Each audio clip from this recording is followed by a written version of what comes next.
Em nome do Filho que me resgatou e em nome do Espírito Santo que me santificou. Divina vontade, reina na minha vontade. Ó minha mãe, eu te amo e tu me amas. Dá-me um gole da vontade divina na minha alma. Me abençoa, Mãe, para que todas as minhas ações sejam feitas diante de vossos olhos maternais. Em nome do Pai, do Filho e do Espírito Santo. Amém. Suprema Majestade, eu venho em sua divina vontade, em nome de todos, do primeiro ao último homem que existirá na terra, para dar a ti as homenagens que tendes direito, as adorações, os louvores, o amor que cada criatura lhe deve, as ações de graças e fazer todas as reparações por todos e por cada pecado. Vem, Senhor, na tua divina vontade, dou-te a minha vontade humana, por meio do Imaculado Coração de Maria, que possui todos os dons e os frutos da divina vontade. Dá-me a tua divina vontade. Vem, divina vontade, nesta ação que estou a fazer e em todas as ações que farei durante o dia. Vinde, Espírito Santo, vinde por meio da poderosa intercessão do Imaculado Coração de Maria, vossa amadíssima esposa, que possui todos os dons e os frutos do Espírito Santo. Vinde, Espírito Santo, vinde por meio da poderosa intercessão do Imaculado Coração de Maria, vossa amadíssima esposa, que possui todos os dons e os frutos da divina vontade. Vinde, Espírito Santo, vinde por meio da poderosa intercessão do Imaculado Coração de Maria, que possui todos os dons e os frutos de quem? Da divina vontade. Fiat, Jesus, eu confio em vós. Santo anjo do Senhor, meu zeloso e guardador, se a ti me confiou a piedade divina, sempre me rege, me guarde, me governe, me ilumine. Amém. Livro do Céu, volume 1.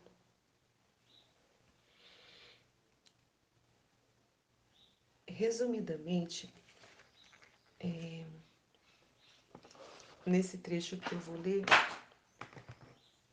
é uma continuação da vida de Luísa, que um tempo atrás, relatado aqui já, Jesus então quer purificar a alma de Luísa de tudo, do mínimo defeito que poderia impor o amor de Jesus por ela. Quer provar então a sua fidelidade a Jesus. Coloca então ela no meio de batalhas com os demônios, que não foi fácil. Mas Jesus prometeu que nunca permitiria que ela seria tentada além de suas forças. Foi isso que a gente relatou aqui. Então ela passa por esta fase difícil por uns 3 anos.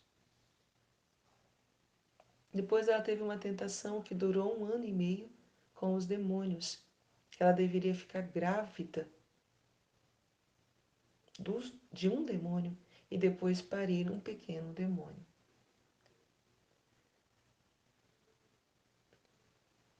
Depois, então, deste ano e meio, desta luta, finalmente, então, termina as crueldades dos demônios.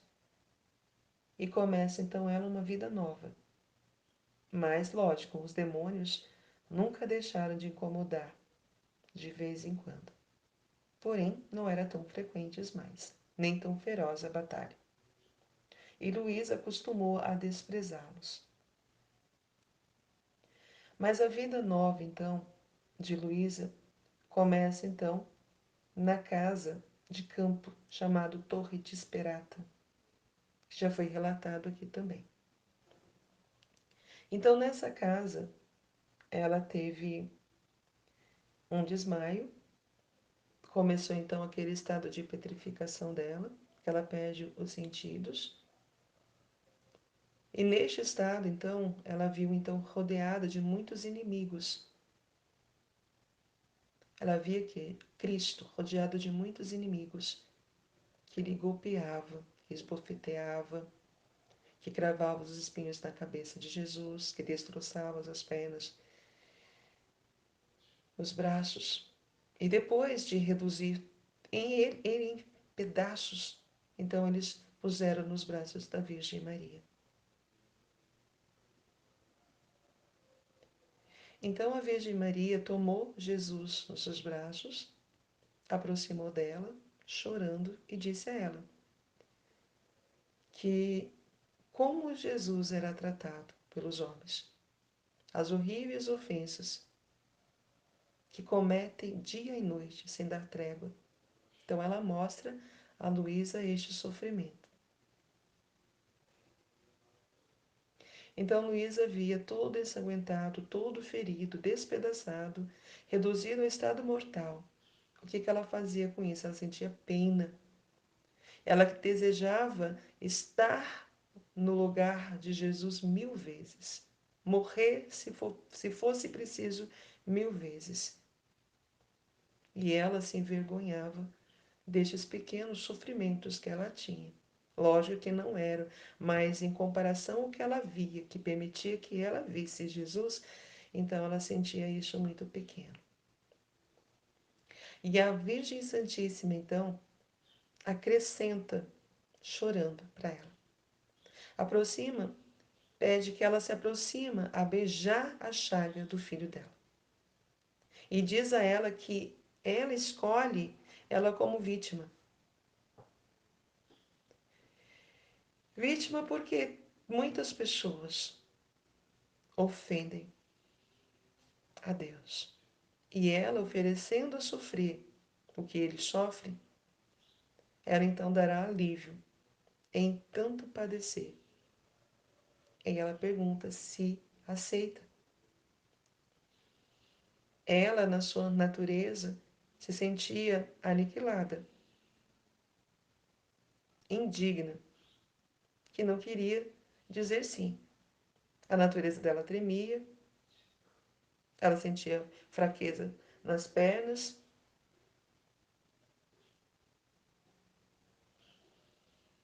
mas é isso. E aí ela via ao longe dela os demônios. E falava, se ela aceitasse ser vítima, ia fazer tão quanto com ela.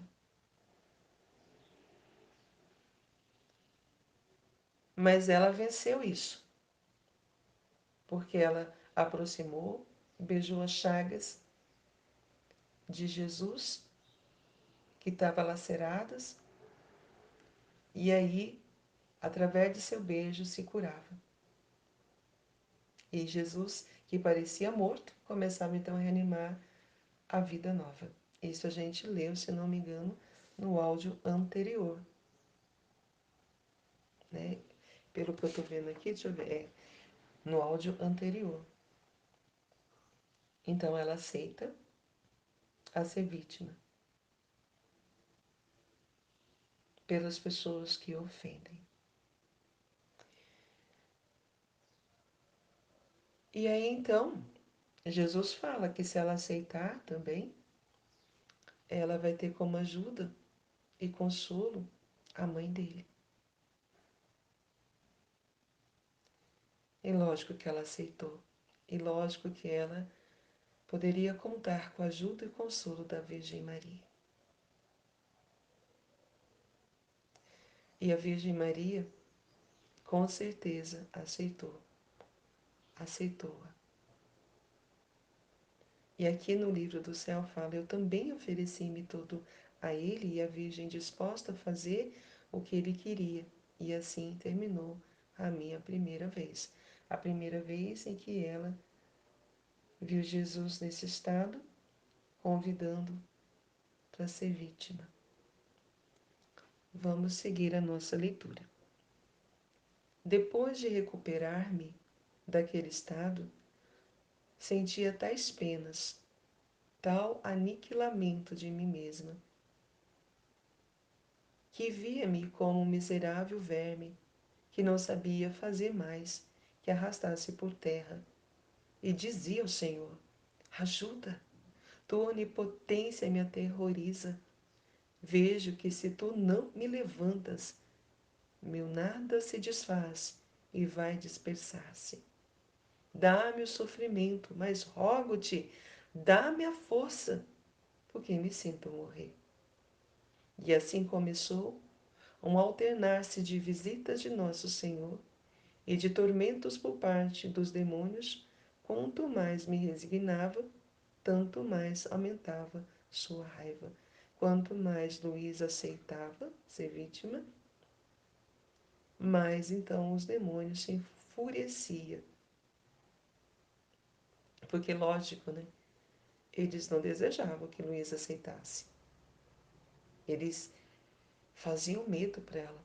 Se ela aceitar, ia fazer pior com ela.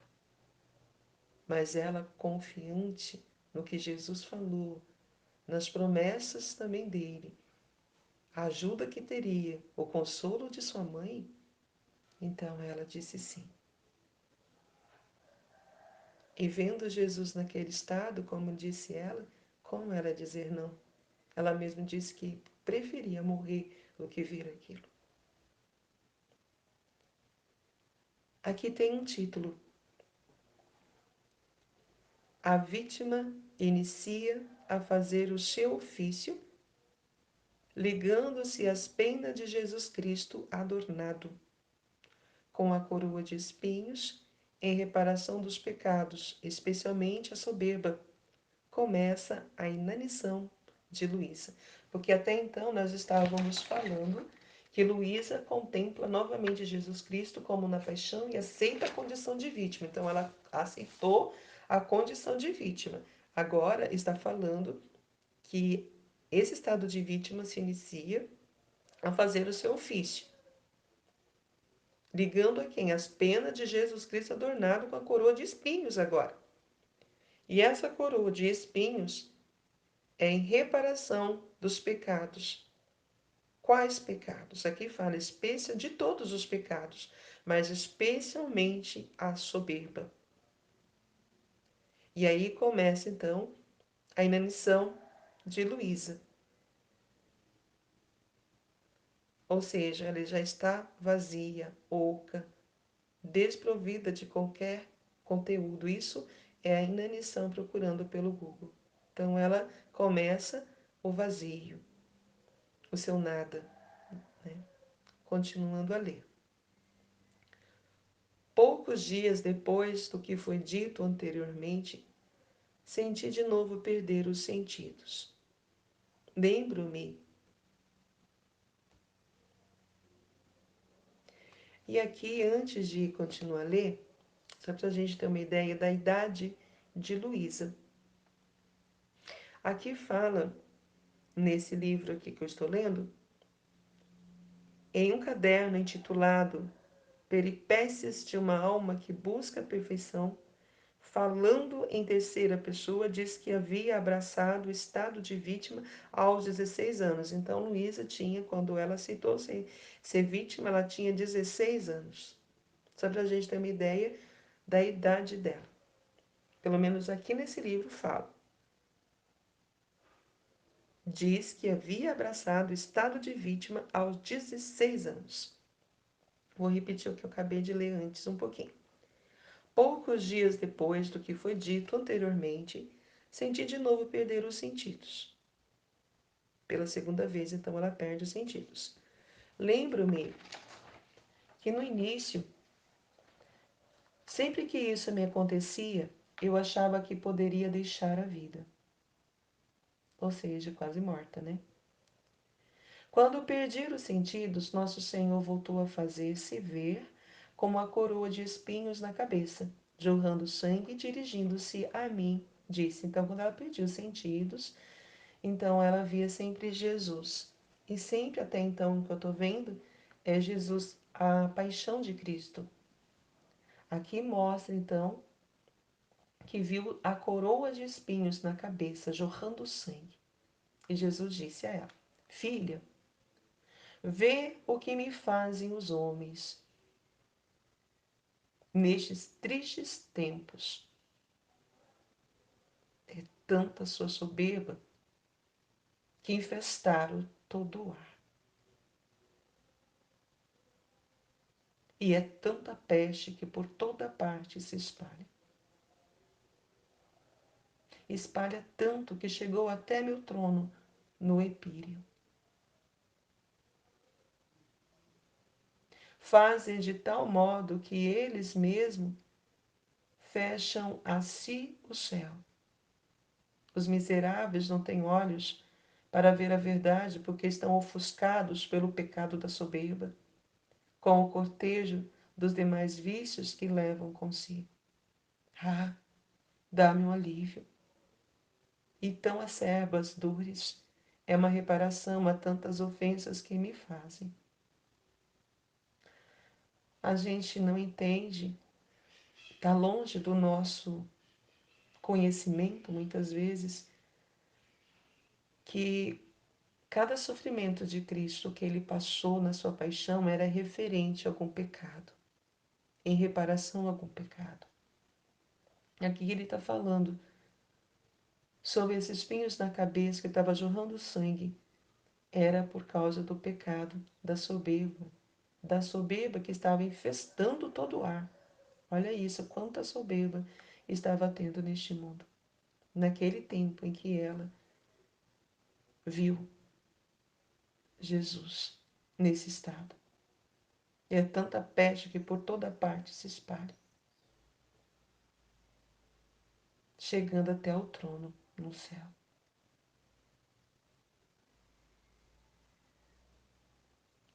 E com tanta soberba que estavam fazendo, que o homem faz, estava fechando em si o céu.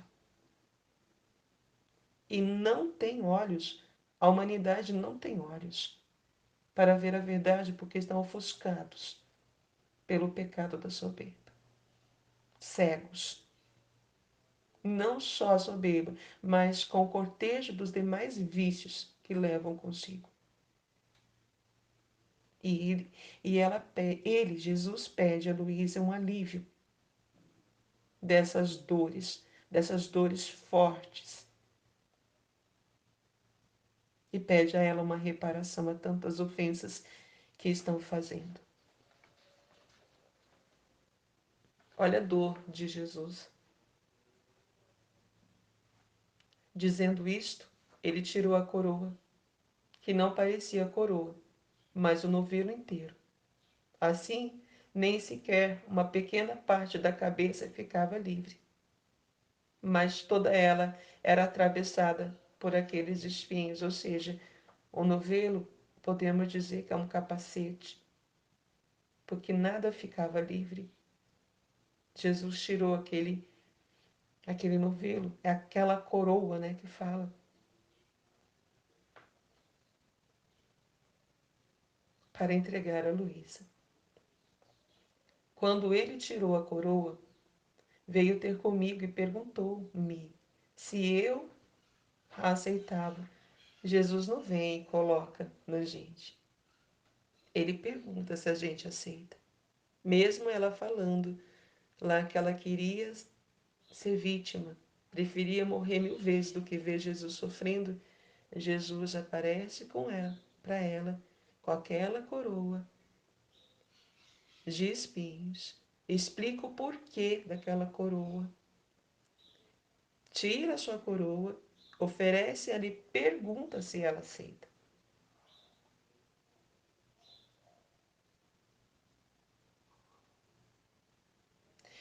Aí Luísa fala, eu me sentia tão aniquilada,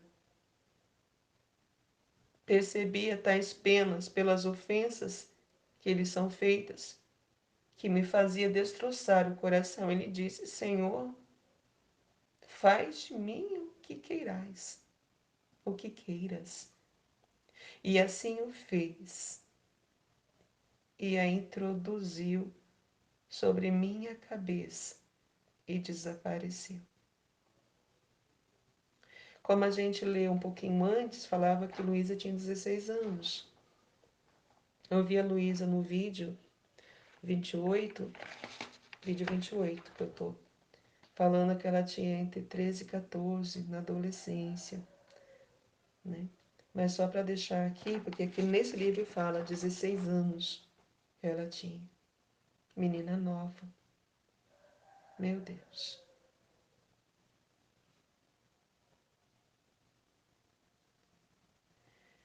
Eu fico pensando na idade que nós temos. Eu tenho 53, ela com 16. E um pouco antes, vivendo tudo isso, há 16, 3 anos atrás, com a tentação dos demônios, 13 anos. Olha isso.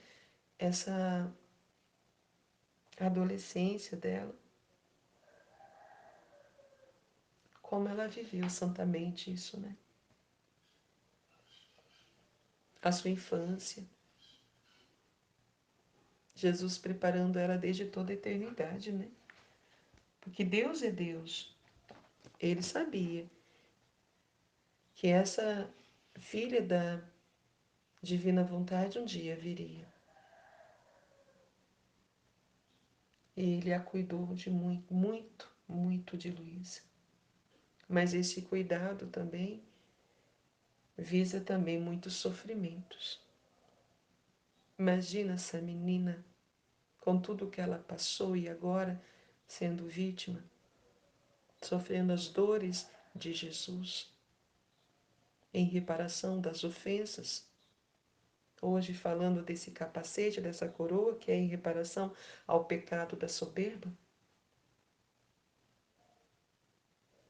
Ela sofria, a natureza dela sofria, sentia aniquilada, mas era de padecer quando via Jesus assim que ela aceitava morrer. E ela aceitou. Jesus então introduziu sobre sua cabeça e desapareceu. E eu fico pensando, até o vídeo, esse vídeo 28 faz a gente lembrar da nossa infância. Como é que foi a minha infância? De Luísa a gente vê que foi a base de sofrimento, mas muita santidade. Uma menina escolhida por Deus. Para começar esse Fiat.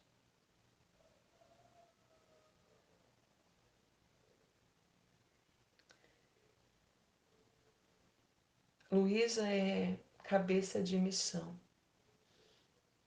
desta vida nova. Como viver esta vida divina aqui nesta terra. Já não sou eu que vivo, é Cristo que vive em mim. Literalmente, não sou eu que vivo, é Cristo que vive em mim. Literalmente, é morrer para si próprio, tornar-se vazia, oca, desprovida de tudo, para que Jesus venha fazer sua morada definitiva em nós. E como é que foi a minha infância? Porque eu também me sinto escolhida. Ainda que o nosso passado seja negro ou não, nós somos escolhidos, cada um tem uma missão. E eu rogo a Deus que esta missão seja ser uma das filhas da divina vontade. Não como vanglória, porque a glória é de Cristo, mas como Luísa. Não na proporção de Luísa, porque ela se tornou vítima. Verdadeiramente, sentindo no corpo.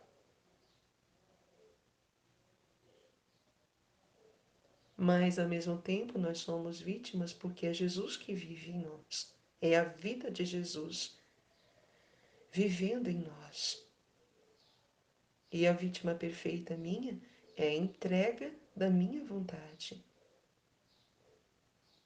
É o sacrifício dos sacrifícios. Martírio dos martírios.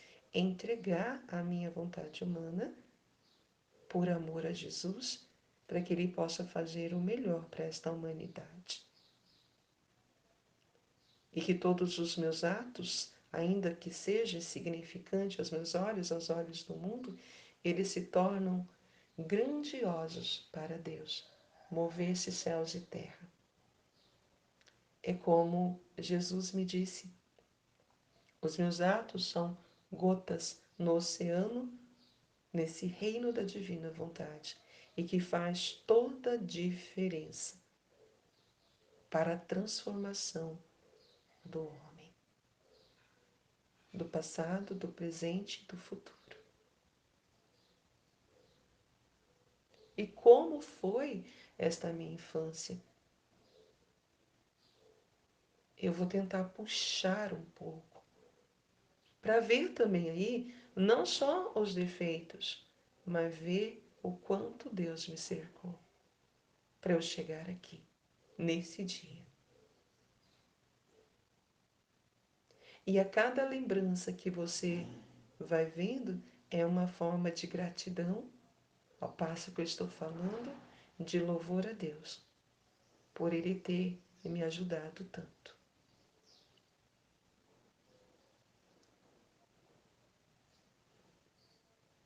Então, eu vou contar no próximo, porque já são 27 minutos. E daqui a pouco o WhatsApp é até 30 minutos, né? Então, eu vou parar aqui já. Continuando a leitura. Quem pode dizer a dor que senti ao voltar a mim mesma? A cada movimento da cabeça, acreditava expirar. Tantas eram as dores, as picadas que percebiam na cabeça, nos olhos, nas orelhas, atrás na nuca. Aqueles espinhos sentia-me penetrar até na boca.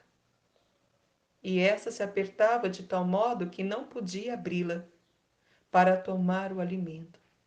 E ficava às vezes 2, às vezes 3 dias sem poder tomar nada. Quando de algum modo se atenuavam, sentia sensivelmente uma mão que me oprimia a cabeça e renovava as penas.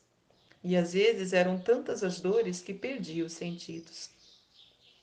Então Luísa, voltando a si, aí começou a dor dela. Imagina uma menina de 16 anos com uma cabeça, com um capacete de espinhos na cabeça o tempo inteiro. Se um espinho no dedinho da gente já não dói, e a gente não vai lá, não acha uma pinça, alguma coisa para tirar, imagina ela com capacete de espinhos o tempo inteiro, que oprimia sua cabeça, picadas na cabeça, nos olhos, nas orelhas. Penetrar a boca a ponto dela não comer, fica 3 dias sem comer. Então, diante disso, o que eu passei na minha infância? Nada.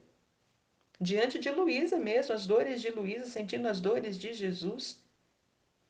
O que são as minhas dores? Nada. Não é nada, não são nada.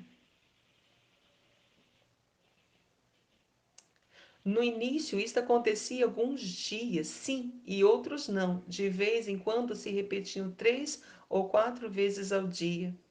Às vezes durava um quarto de hora, outras vezes meia hora e outras 1 hora, e depois ficava livre. Só que me sentia muito débil e sofrida, na medida em que, naquele estado de dormência, me tinham sido comunicadas penas, assim ficavam mais ou menos doloridas. No início, né, ela fala que acontecia alguns dias, sim e não, tom do Senhor, ele privava ela de algumas vezes dessas dores, mas depois vinham as dores. Eu imagino, misericórdia. Eu não tive, as minhas filhas não nasceram de parto normal, mas quem tem parto normal percebe as dores, as contrações que vêm. Quando vem, vem forte. Eu não posso dizer que eu nunca senti, porque eu tive um filho e teve um aborto espontâneo.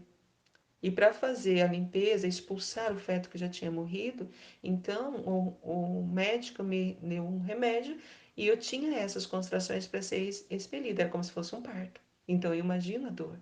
A dor é terrível. Agora você imagina essa menina com capacete de espinhos na cabeça?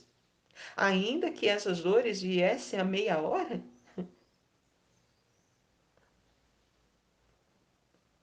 ou uma hora, as contrações é de 10 em 10 minutos, não é? Depois passa. Meu Deus, misericórdia, é muita dor.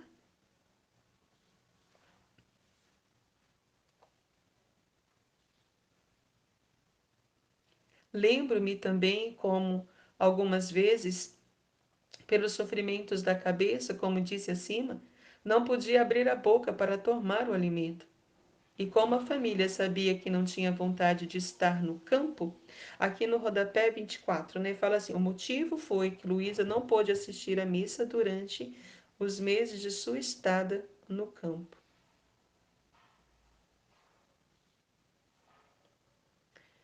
O motivo foi que Luísa não pôde assistir à missa durante os meses de seu estado no campo.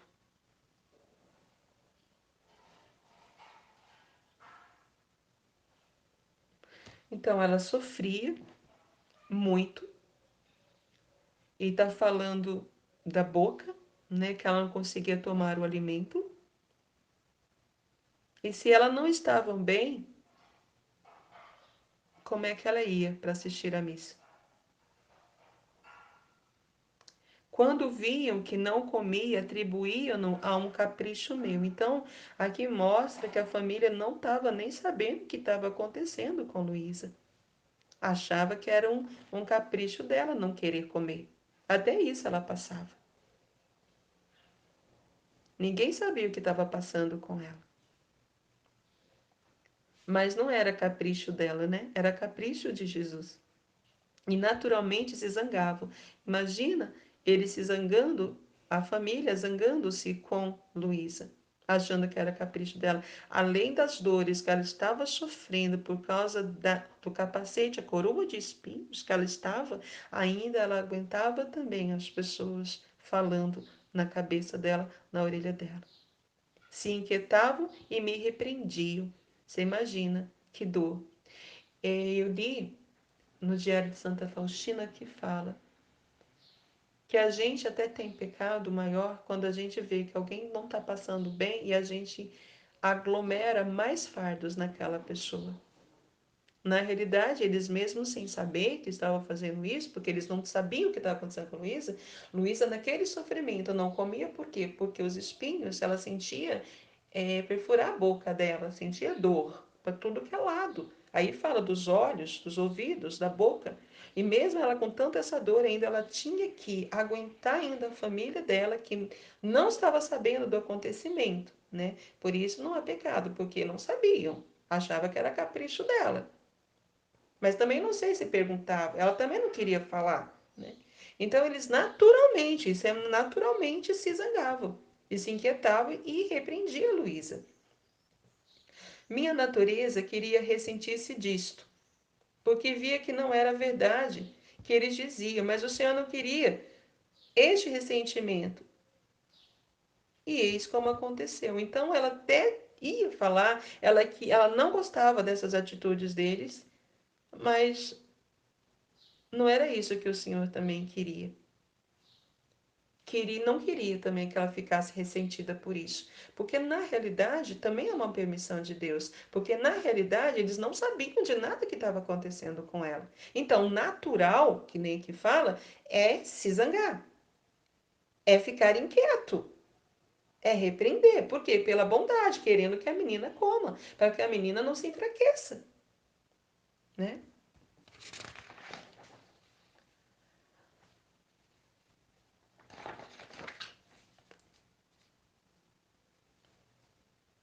Aqui continua ainda a leitura. Aí entra no outro tema. Eu vou parar aqui para entrar no outro tema, tá bom?